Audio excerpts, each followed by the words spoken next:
Hi everybody, we are here because Graham is going to measure me up for some armour. We're not sure whether they would have done this in medieval times. Obviously they wouldn't have had the same fancy equipment here, the sort of modern stuff we're going to try using for the first time. But we think it's possible that they would have made mannequins, as it were, especially of high status individuals. So let's have a go.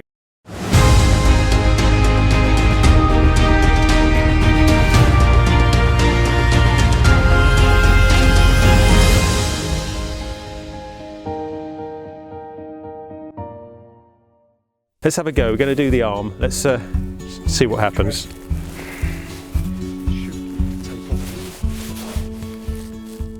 Is that the idea? So this is the underlayer, because you're going to have to snip me out of this, aren't you? Yes. Oh gosh. We've got your nice blue. Oh, that's very kind of you. This is used for bones resetting. So this is basically a hospital thing. So what we're doing here, we're soaking it in water. It was warm water, it's not warm anymore. And this goes on lightly, doesn't it? Yes. So we're going to just drape it over. Squeeze. Yeah. We're getting that one on a little tighter just there, and then we'll ease it off. There we go. It's difficult to judge, so. That doesn't feel particularly tight, which is good. Yeah. But you can see I don't feel. You can't feel your fingers. So this stuff is amazing. I think this is replacing plaster casting. I think. Does this need to for certain stick injuries. to itself? Certain injuries and so on. And do you need my arm slightly bent like that? Yeah, that would be good, because I can see your elbow. You've got your ulnar cap down there.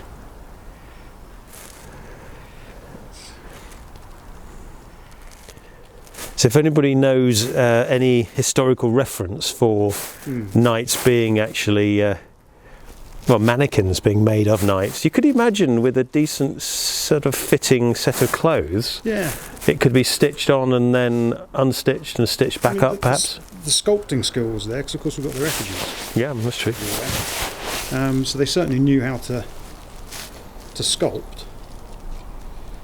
But quite what they did, we don't know. The sort of received knowledge is that they could cast, but as soon as you try and find out where the primary source is for that, you can never find it, or at least I haven't been able to. Right. So, It might be lost in a museum somewhere, or there might be one of those sort of acquisition rolls. Somebody's accounts have got plaster for the master's, for the Lord's hotness. Some receipts. Yeah. It's amazing how much we know because we've actually kept the receipts. So the taxman has actually allowed us to know an awful lot about the past. We know how much people were paid, we know how often they were paid, all that kind of stuff, don't we? Did that get soaked all the way through enough? I think so. I just don't want to do that too tight there. It's quite tempting to pull that tight, but I think we need to get scissors in. So that's quite tacky. It's not really like that. Right, so now we just wait 15 minutes or so. This is actually strangely kind of chill, but not that cold. It's a slightly weird feeling. I wonder whether that's the chemicals setting. It's starting to firm up, isn't it? Yeah. So if I could be doing that. I could be like this. We do one piece at a time. But it might make sense though, because you said this could be very useful for you when you're making my arm harness. Yes. You've got an instant reference. Exactly. It'll remove. I like if I can do two fittings, and this will remove the need for one of those fittings, because I've essentially got the bit I'm building for right there. And then a bit when this is dried, we can draw on here extra measurements. Pick out pieces that I need to know where they are. So these are key points you pointed out. So what's that? The ulnar cap down here. So that's the end of the ulnar bone. Yeah. And the arm harness doesn't really want to go beyond there. Okay. I mean, it's a perfect example. If it does go beyond there, you can't flex your wrist because you're held. And equally, most gauntlets, early ones anyway, they can't go beyond it that way because you're just locked. Right. So you have the ulnar cap there. Yep. Obviously, your elbow is a key point because you want to be able to bend. Move your arm, but also it gives me that nice measurement there to be able to work to. So when you make the cutter, the lames and the vambrace, that's the measurement that I'm making them to, and then that will fit everywhere else. Crook of the arm. But you'd still need to see me and fit to me, because this is very useful, but it's not a substitute for Not really, fitting. No, I mean, if I was to never see you, this would be the best that we could do. Right. But as I can come up and make the journeys, and we can take measurements as well, this is just a ready reckoner in the workshop, because I may make an error as I'm writing down the measurements, so I can quickly check it and be certain that way. And when it's roughed out, I can check that it's going to fit a Jason Kingsley shaped object, and then we can come along with it all nut and bolted together and just check, so it's removed one of the fittings I like to do, and we can just tweak if it's catching. So this isn't a perfect solution, no. But it is really useful for you in the Armour, and it gives you confidence that you're not miles off, because most people are different shapes. And also it's good because a lot of customers, for me, perhaps if they're up country, they could do this themselves, and then I can get their arm in the post or leg or whatever, and turn my workshop into a carnal house. She'll have all these limbs, all hanging from the workshop. But it just means I'm good to go, because what happens if you ask people to do measurements themselves, they interpret what that means. So if you're talking about waist, for example, where we're talking about more of a medieval waist up here. Yes, a sort of natural waist as opposed to low-slung trousers. All this sort of business. So this just removes all of that. And also, there is a tendency when you're measuring yourself to want idealised measurements. I mean, we all go, right, let's stand up a bit and pull our bellies in and that kind of stuff. And of course, the armour's got to fit you when you're fighting. That's the idea of it. It's like a suit as well. You go and get measured somewhere, and you have your suit made, and it looks fantastic because you're stood like a guardsman. But then when you're wherever you are in your suit 3 hours later and you're like this, nothing works properly. It's the same process. So this removes that, because you can't flex your bicep for the 20 minutes it takes for it to set.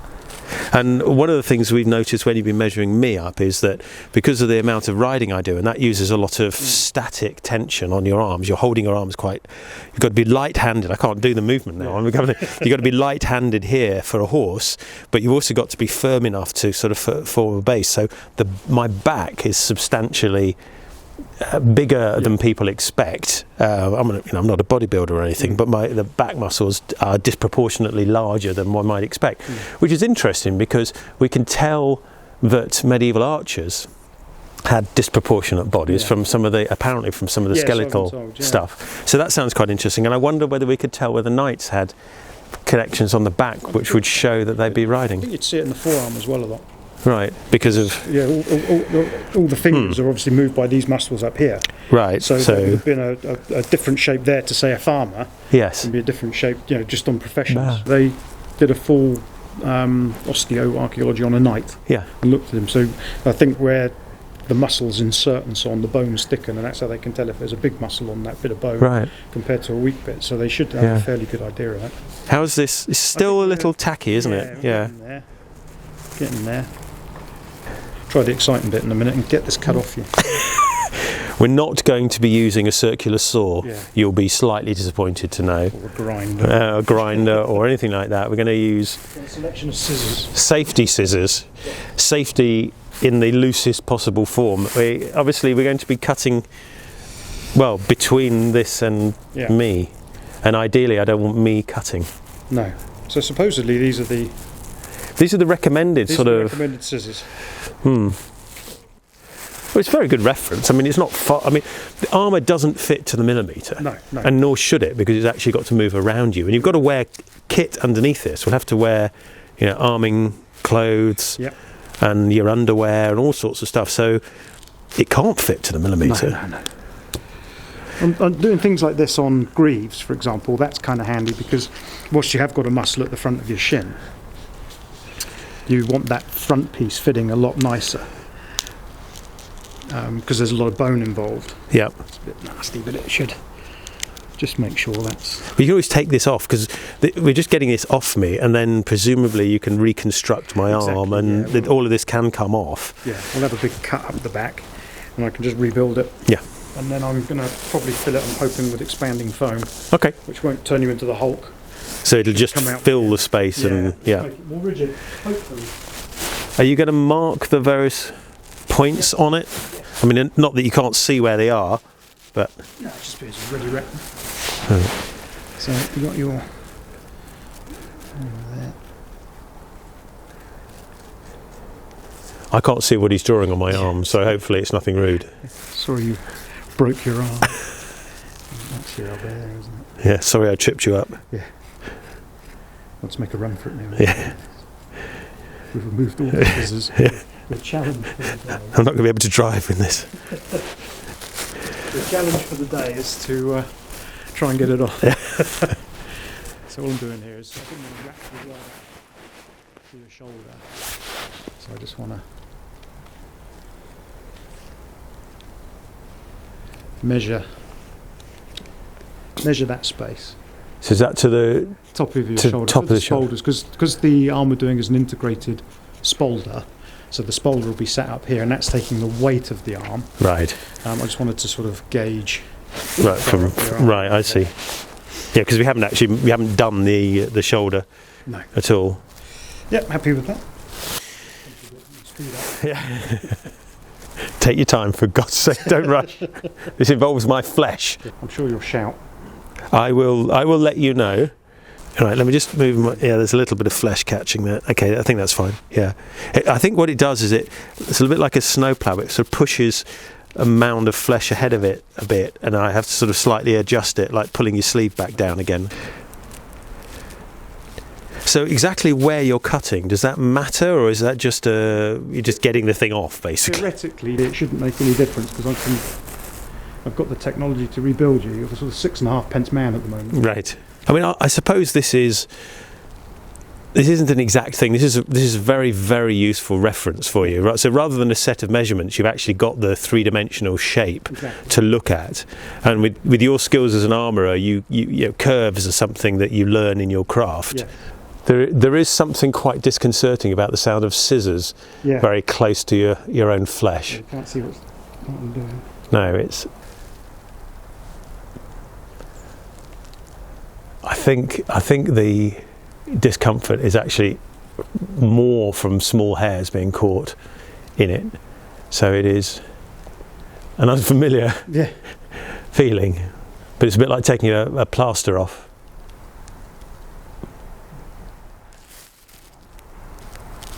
It's each time you hit a new layer of the material, Mm. it resists the cut.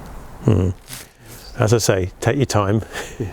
It's like we're down to that last 2 mil. Sorry about So, inches. There you go. brilliant. That's right. So we just climb out. Wow, there you go. One Jason-shaped arm. Yeah. So you can see elbow. Yep. Was that? That's just This the is muscle. Just muscle there. On the cap. Yeah. Down the end there needs a bit Sure. of tape, but that's okay. Yeah. I'm Brilliant. happy with that. Yeah. So Fabulous. I'll get the bit of tape on and secure it. Yeah. And then when I get back to the workshop, I will secure it properly and then fill it with an expanding foam. Yeah. And And it gives you a very, very solid reference point it's just for what you're making. There's been a couple of times where I look at a measurement and it doesn't quite seem true to what I would expect. So you have to go back to the customer, you've got to ring them up, which obviously doesn't look good, or you even got to go visit them again. You've got to do all of that, whereas this just removes that, because I can measure this and go, right, I can see where I am. Then when I'm building and roughing out your armour, I can try it straight on you. So when we meet for the first and hopefully the last fitting, what it will mean is we'll go straight on and we'll just find the odd little pinch where it's, it's not quite obviously ready for you or whatever, and then we just knock that out, move it around, and you're done. Hopefully. Fantastic. Nice Well, and thank you very much. So we don't know whether this is a medieval, well, obviously this isn't a medieval technique because it's using modern equipment and modern materials, but it seems quite likely that there would have been an equivalent of it. The ones I've read, and this is all received knowledge, I haven't been able to find any of the sources on this, is the hose being sent because they're worn at the knee. You can see the shape of the guy because they were made very well, obviously for a wealthy chap. So if you could find someone that they fit well. Hose being the sort of tights, the trousers basically, but they were very closely fitted, and they were actually stitched on sometimes, weren't they, supposedly? So they would be super tight around your leg. And when they cut the material, they go across on the bias. Yeah, it's on the bias, so there's a bit of flex. So they could get it quite skin tight if there was real money being thrown at it. So they'd do that, and I've also heard of them again taking the measurements either on lengths and knotting them, and then that going, and again you find someone who's close to it, so when it gets sent back to say England from Italy, you've only got a few minor adjustments to make. Right. But you got most of the way there, and then when it comes to the actual organic shapes and fitting it, just to sort of tie it up. But this will just help remove that first step in the process. Brilliant! I can't wait to see the actual harness. Right, let's go and do the rest of it. So while Graham tidies things up and fastens the now artificial me behind us, we've got to do my legs as well, which we're not going to show you. But it's fascinating to think that this kind of thing might have happened 400, 500 years ago when people were wanting to make the highest of high status harnesses. I think munitions armour wasn't done this way, but if you were a lord and you were effectively a billionaire and you wanted the best possible armour from Milan and you were an English knight, you wanted it to fit you well. So maybe something the equivalent of this was done with the hose, maybe with close-fitting clothes, and maybe there's a whole craft skill of making the mannequin of very rich people and sending it to the armourers. I'm going to keep digging to see if I can find any information about this, anything actually written down, contemporary sources, but it strikes me that by doing this we realise how useful it is, and you know, there were intelligent and creative people back then, so it's not that much of a stretch to imagine they were doing exactly this.